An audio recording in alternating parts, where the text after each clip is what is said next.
En todos los países del mundo hay una forma u otra de explotación minera, ya sea la minería subterránea, la minería artesanal, la minería a cielo abierto. Actualmente las empresas mineras tienden, por cuestiones económicas, digamos, a realizar la explotación a cielo abierto, que es lo que para ellos es más fácil, no requiere tanta inversión, a nivel interno, digamos, de la minera, a nivel laboral y demás, sería la que tiene menos riesgos, riesgos laborales para los trabajadores, pero ¿por qué? Porque simplemente consiste en abrir un gran hueco, se evitan el peligro de los túneles subterráneos y de derrumbes. El problema que vemos ahora es el modo de explotación minera que se está dando, que no solo es a cielo abierto, sino que también está en manos de grandes empresas transnacionales que llegan de sus países de origen, digamos, a segundos países y a terceros países a explotar los recursos, a exportar esos recursos y nunca es para beneficio de la población local, digamos, ¿no? Sino para beneficio de esa propia empresa, la mayoría de las veces en connivencia con los políticos de turno de aquel lugar que les otorgan los permisos y que permiten ciertos modos, digamos, de apropiación tanto de los recursos como del territorio donde previamente eh, hay comunidades que están viviendo, ¿no? En esa zona. En todas partes vive alguien. Entonces, siempre que llega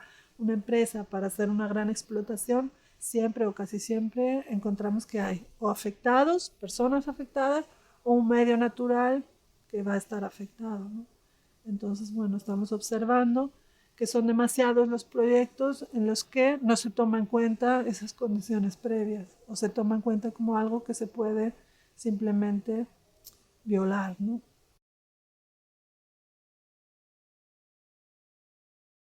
Hasta ahora se decía o se pensaba que los proyectos mineros en su mayoría se estaban yendo a lugares donde habría una menor protección del ambiente, digamos, por parte de la ley, como puede ser Sudamérica, como puede ser África, como puede ser Asia. También, por ejemplo, China es un país que ha optado a gran escala por la minería. Hay muchísimos proyectos mineros y esto se debe a las menores exigencias a la hora de proteger el medio ambiente, porque China como país ha optado por o ha elegido ese tipo de explotación políticamente. No digo que las comunidades seguramente no están contentas. Hasta ahora se llevaban los proyectos fuera. Por ejemplo, Europa es un país que industrialmente requiere de una gran cantidad de materias primas para desarrollar su industria. Para llevar a cabo su industria necesita de esas materias primas, pero su legislación impedía que los proyectos mineros se desarrollaran dentro de su territorio. Además de que no hay abundancia de materias primas dentro del territorio europeo. Pero actualmente estamos viendo que está pasando la operación contraria, es decir, numerosos proyectos mineros que o bien han tenido lugar en el pasado se están recuperando o se está buscando nuevos proyectos mineros dentro del territorio europeo. Es decir, aparentemente la legislación ambiental se está relajando, se está empezando a permitir cosas que hasta ahora no eran posibles. De hecho, se escucha, yo lo he leído incluso a comisarios de la Unión Europea, hablar de que se está buscando la manera de intentar llevar a cabo proyectos mineros dentro de zonas que están protegidas por la figura ambiental de la Red Natura 2000, por ejemplo. Se está escuchando, se está hablando de eso como que fuera una posibilidad, ¿no? ¿Y cómo se hace? Se, se elige o se opta por la posibilidad de rebajar los límites de ese espacio natural, es decir, si en cierta parte de esa zona protegida Red 2000 hay un potencial proyecto minero, simplemente se le corta un trozo a la zona natura y se haría posible llevar a cabo ese proyecto minero en el trozo que se le ha extraído a la reserva, pero así en pocos años nos vamos a quedar sin ningún espacio protegido si seguimos por esta dinámica.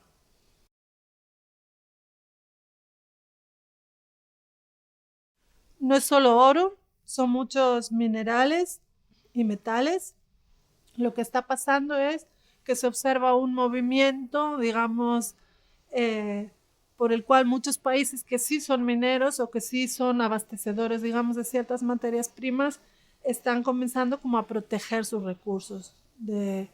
Uno de los conceptos, digamos, sería que se están nacionalizando, muchos países están nacionalizando los recursos. Entonces ya no hay un acceso tan fácil o tan directo a los mismos.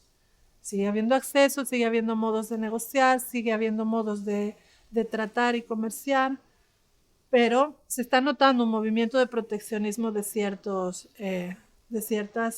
materias primas. Uno de los ejemplos sería las tierras raras, que es un conjunto de materiales que los hay en todo el mundo, pero el principal abastecedor en este momento es China. China está protegiendo esas tierras raras y estableciendo ciertas trabas comerciales que impiden que, por ejemplo, la Unión Europea tenga acceso a las mismas. Entonces, la Unión Europea busca esos elementos por otros lugares. Entonces, a pesar de que se llaman tierras raras, no son tan raras como su nombre lo indica, en Europa habría. La Unión Europea ahora, desde 2008, se dio cuenta de la conveniencia de garantizarse las materias primas que necesita para su industria y se dio cuenta de la conveniencia de establecer unas políticas que le permitieran acceder a las materias primas que necesita, ¿no? Entonces, estableció unos lineamientos políticos, una estrategia de materias primas, al darse cuenta que otras fuerzas políticas, como puede ser los Estados Unidos o Japón, ya estaban trabajando en esa línea y que ellos no había simplemente una estrategia conjunta de toda la Unión Europea para asegurarse el abastecimiento de materias primas. Y es todo un conjunto de lineamientos políticos que establece qué materias primas son críticas, es decir, difíciles de acceder, y la manera de intentar llegar a ellas. Entonces, a raíz de constatar esta necesidad, ha empezado todo un movimiento que, a nivel, digamos, político, ¿no? Todo un movimiento de intentar retomar esta actividad al interior de la Unión Europea, porque la Unión Europea hasta ahora solo se estaba abasteciendo al interior de sus fronteras de más o menos el 3% de las materias primas que necesita su industria. Todo lo demás venía de afuera. Es como una necesidad que se ha constatado que no hay materias primas o son de difícil acceso. Entonces, bueno, hay que ver cómo. Y todo esto está dando lugar a este movimiento, digamos, de interés, de posibilidad de comercio, de volver a abrir nuevos proyectos o viejos proyectos que hubo en Europa o proyectos nuevos, ¿no? Se está buscando, se está tanteando. También socialmente yo pienso que se está tanteando a ver cómo nuestra sociedad europea está preparada para acoger todos estos proyectos, ¿no? En este momento se dice que el oro está a un precio menor del que ha llegado a alcanzar en las últimas décadas. En un momento se disparó y las causas de que se disparara el precio del oro parece que en el medio de los que conocen y la economía y los que al final son los que especulan con el oro, hay diferencias de opiniones, ¿no? ¿Por qué y por qué no? Unos dicen que es porque el oro escasea, otros dicen que como estamos en tiempo de crisis y la crisis al final es global, porque el oro es un valor refugio, es decir, los que tienen dinero en bolsa, circulando en distintos negocios, en determinado momento les es más factible o más seguro comprar oro y tener el oro y que eso difícilmente se va a depreciar o que siempre va a tener un valor. Pero parece que también se arma una burbuja en el sentido de que toda esa compra de oro es ficticia y ese oro está almacenado en algún lugar y al final tampoco tiene ninguna utilidad propia, porque el oro, ¿para qué se usa? El oro se usa o para hacer lingotes y como valor seguro, bueno, para la economía o para la joyería. Y la verdad, ninguna de las dos cosas es realmente necesaria. No son bienes de primera necesidad, digamos. Entonces, en torno a todas esas ideas, habría una burbuja en el sentido de que, bueno, si eso de alguna manera se constata, se podría pinchar y decir el oro de crecer su valor, ¿no? Entonces, el hecho de que el oro aumentó su valor es en torno a la crisis, porque los inversores quieren tener algo seguro en lo que invertir. Yo no creo en la minería responsable, porque el argumento para defender una minería responsable es un cierto tipo de tecnología punta, tecnología de última generación, pero yo no conozco esa tecnología que no tiene un impacto. ¿Qué tecnología punta puede haber en un proyecto minero a cielo abierto? Teniendo en cuenta lo que hemos dicho, que un proyecto minero a cielo abierto consiste en hacer un gran cráter, un agujero enorme de unas dimensiones mucho más que considerables, digamos, y vaciar todo ese suelo y ese subsuelo de todo el material que contiene, extraerlo, destruirlo, buscar el mineral que se está buscando, pongamos oro, cobre, buscarlo, sacarlo y lavarlo con productos químicos y luego devolver tanto el material sobrante, los residuos, como los productos químicos que se han utilizado para lavar toda esa tierra y separar los materiales, devolverlos a la, a la zona, digamos. ¿Y qué tecnología punta puede haber para realizar ese tipo de explotaciones? Entonces, lo que dicen minoría responsable o sostenible es un discurso para contentar a la gente que va a ser afectada, ¿no? Es decir, se va a hacer el proyecto, pero se va a hacer de manera responsable. Pero yo no veo ninguna responsabilidad en todo eso y tampoco veo ninguna posibilidad de hacerlo de una manera amigable, porque hacer un agujero en ningún caso es amigable, ¿no? Un agujero de esas dimensiones y características. Yo creo que es un debate amplio y es un debate que se tiene que llevar a cabo al nivel de la sociedad. Eh, Ningún político, ninguna empresa es quien para decidir los modos de uso del territorio cuando hay afectación tanto del medio natural como de la sociedad. O sea, el territorio en el que todos nosotros vivimos no es un espacio donde cualquier transnacional puede venir a decidir qué es lo que van a hacernos y cómo nos van a hacernos. Esto es un debate público, es un debate, es un problema de todos, o a lo mejor no un problema, a lo mejor elegimos ese modo de vida o ese modo de explotación de nuestro territorio.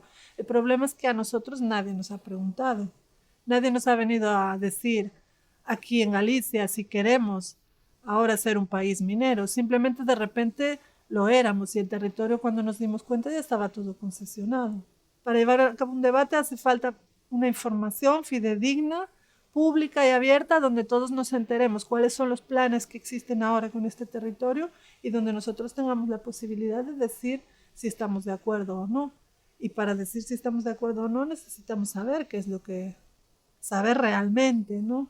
No saber lo que nos quieran decir de la manera que nos la quieran decir, ¿no?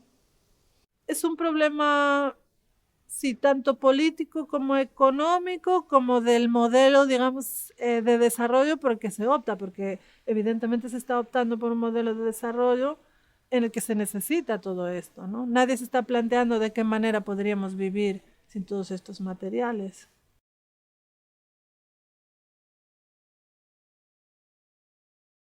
Son muy cortoplacistas, piensan hasta las próximas elecciones y eso se nota muchísimo. Que aquí nadie piensa en el bien colectivo o en el bien común. Para mí es súper notorio eso. Mismo conceptos que se han ido desarrollando en Sudamérica. A mí me da mucho que pensar, como el tema de Sumac Causay, no sé si tú lo tienes visto, que significa el buen vivir, eso, que apunta a eso, al bien común, a la armonía con la naturaleza, etc. Entonces, independientemente que en Sudamérica eso se llegue a dar en la realidad o no, sí son conceptos que te permiten pensar, ¿no? Y es que en nuestro medio nadie está pensando en el bien común, realmente. Nadie, a ningún nivel, no solo ya a nivel de estos proyectos extractivos, sino a ningún nivel. Entonces, eso tiene un impacto muy fuerte en las vidas de todas las personas, ¿no? Por eso yo digo, claro, es importante lo del cianuro y es importante saber que hay que detener el proyecto, porque si no, el agua se va a contaminar con cianuro. Evidentemente eso es vital, porque si el agua se contamina con cianuro nos morimos todos. Pero a mí el punto no está ahí. Para mí el punto está en que no estamos viviendo de acuerdo a, a un concepto por el que valga la pena vivir. Todos los gobiernos al final necesitan financiarse, bueno, independientemente de, de que esos conceptos se lleven al cabo al 100% en el mundo real o no, pero yo creo que sí han calado, o sea, por lo menos son puntos base para empezar a discutir de algo que tenga que ver con esto que estamos diciendo, ¿no? Por lo menos hay algo a lo que aferrarse, a decir, ¿y qué pasa con el buen vivir, ¿no? ¿Qué pasa con la posibilidad de que las personas podamos eh, tender a desarrollarnos como personas y no como esclavos de las transnacionales y no vendernos por un puñado de monedas para que nos exploten, para que terminemos siendo mineros o mineras de una empresa transnacional que se lleva el oro y nos trata como esclavos al final, en todo sentido. No solo nuestros cuerpos, digamos, nuestra fuerza laboral, también nuestras mentes, que no podemos, sí, dedicar un tiempo a vivir, digamos, ¿no? Para mí eso es muchísimo más importante, reflexionar sobre eso, de qué manera queremos vivir, ¿no? ¿Para qué estamos en este mundo? Para, para estar sumergidos en una crisis, para ser explotados, o estamos para llevar a cabo una vida que valga la pena vivirla, ¿no? Y eso, ese diálogo no existe, por eso a mí también me preocupa. No solo pienso que los políticos son corruptos y que los políticos son inhumanos. Muchas veces también me siento que estamos en manos de un puñado de gente que son totalmente incompetentes a nivel técnico, ¿no? Que no, que no se dan cuenta de lo que están haciendo. No puede ser. La posibilidad de que haya un accidente es enorme, o sea, no es una posibilidad remota. No hay los controles, no hay la capacidad técnica para hacerlo, pero lo más importante, tampoco hay la voluntad, porque aquí estos lo que quieren es que repartir la mayor cantidad de sobres posibles, ¿entiendes? Independientemente que el proyecto se llegue a dar o no, aquí lo que queremos es seguir viviendo de la fiesta como hemos estado viviendo hasta ahora.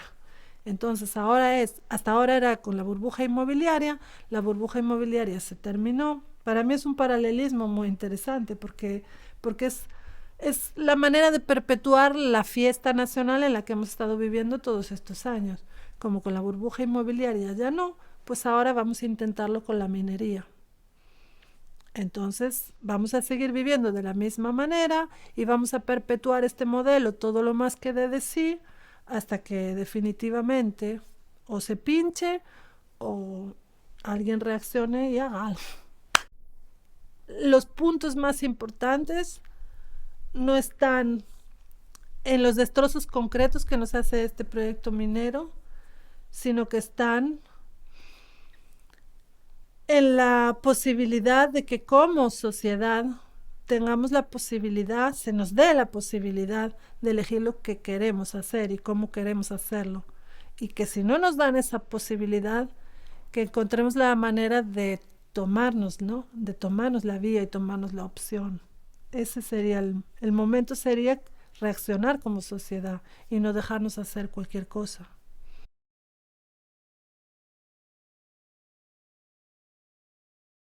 Si el proyecto minero de Corcoesto se lleva a cabo, el territorio de Galicia queda expuesto en los círculos mineros internacionales como un territorio donde hay minería, donde se hace posible la minería y donde es rentable llevar a cabo la minería. Entonces, como algo apetitoso, digámoslo así. En cambio, si este proyecto se detiene, yo veo una manera de mostrarle a otras personas en Galicia que tienen el mismo problema, porque no es solo el proyecto minero de Corcoesto, tenemos todo el territorio concesionado y diversos proyectos mineros que se están intentando llevar a cabo en distintas fases. Si la gente afectada y opuesta no quiere estos proyectos se pueden parar. Y la empresa está hablando de su interés, no el nuestro.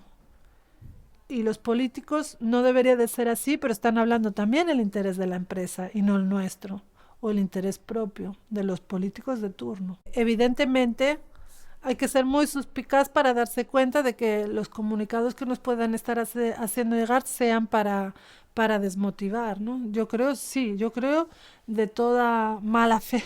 Sí lo creo, que se hacen cosas conscientemente, se aplica toda una estrategia de relaciones públicas para o bien desmotivar a las críticas o para engañarlas, sabiendo que esas críticas no se van a dejar desmotivar tan fácilmente, por lo menos para confundir a la opinión pública. Son estrategias, claramente son estrategias.